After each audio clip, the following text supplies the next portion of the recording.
Prescription for Addiction, a Failed Experiment, your second psychiatric consultation. You cannot trust the medical literature. You need a psychiatrist for a guide. I'm here to do no harm and to help if I can.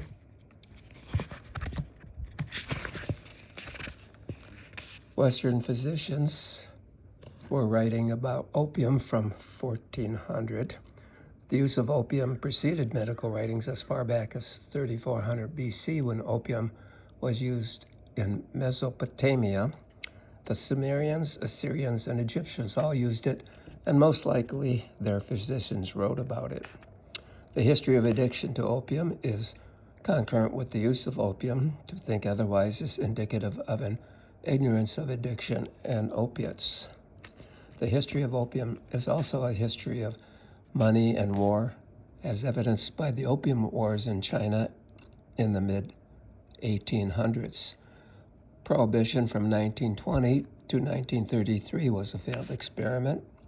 It served to enrich criminals, enterprises, and corrupted the judiciary, local and state governments across the country.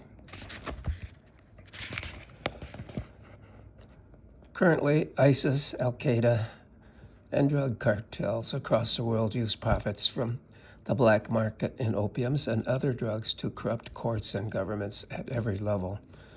Opiates initially relieve pain, anxiety, and insomnia. Opiates are addicting, and if there are sustained levels of opiates in the blood and brain, there is tolerance and loss of relief from pain, anxiety, and depression. If there is not a sustained blood level, there is no tolerance but a return of pain, anxiety, and insomnia. If there is a sustained blood level and tolerance, the only way to obtain continued relief from pain, anxiety, and insomnia is to continue to increase the dose. There is no blood level of opiates high enough to overcome the repeated emergence of tolerance.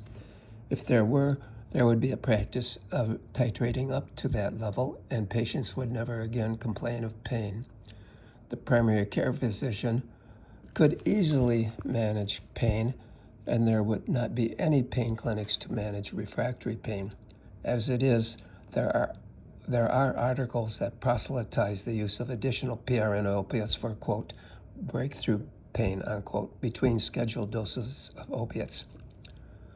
Opiates have a stronger effect on pain, anxiety, and insomnia than other medications. When the patient is receiving opiates, benzodiazepines such as Xanax, Ativan, and Valium are not effective for anxiety, and sleeping pills such as Ambien are not effective for insomnia. In fact, benzodiazepines, alcohol, and sleeping pills result in respiratory arrest and death when mixed with opiates. Given these facts, it is curious that execution chambers result in suffering and failed executions.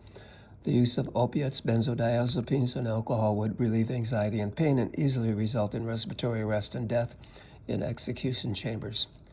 The Hippocratic Oath to do no harm would not allow an alternative to this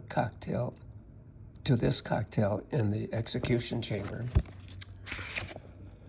Opiates for pain, benzodiazepines for anxiety, and Ambien and other sleeping pills for insomnia offer only short-term relief from pain, anxiety, and insomnia. If they are used for chronic pain, anxiety, and insomnia, they cause addiction. With addiction, rebound pain, rebound anxiety, and rebound insomnia are worse than the original pain, anxiety, and insomnia. There is no point to using these medications for chronic pain, anxiety, and insomnia. In 1958, when I was 11 years old, I went to the dentist for the first time. My teeth were in bad shape. I needed a number of fillings, and my right lower molar was so bad that it had to be extracted. At that time, dentists were afraid to use anesthesia, and they were not very good with local anesthetic. Painless dentistry was a long way off and over the horizon. The dentist used a local anesthetic. He pulled the right lower molar, and it was very painful. My mouth did not become numb until I was leaving the office. I walked home and was quite relieved that the pain was finally numb. After that, I had PTSD and panic attacks when I went to the dentist. I was a, quote, white knuckle, unquote, patient, and I still am a, quote, white knuckle, unquote, patient. I always tell the dentist about my first encounter with the dentist. Then I say, please freeze the tooth up to the eyeball. The dentist laughs and says, sure, no problem, and waits a little longer to make sure that the tooth is definitely numb. I have tried nitrous oxide and it does not work for me. The dentist offers nitrous oxide and I say, no, just freeze it up to the eyeball. I think that is why dentists work on multiple patients at the same time, to allow the local anesthetic to work before the dentist starts working.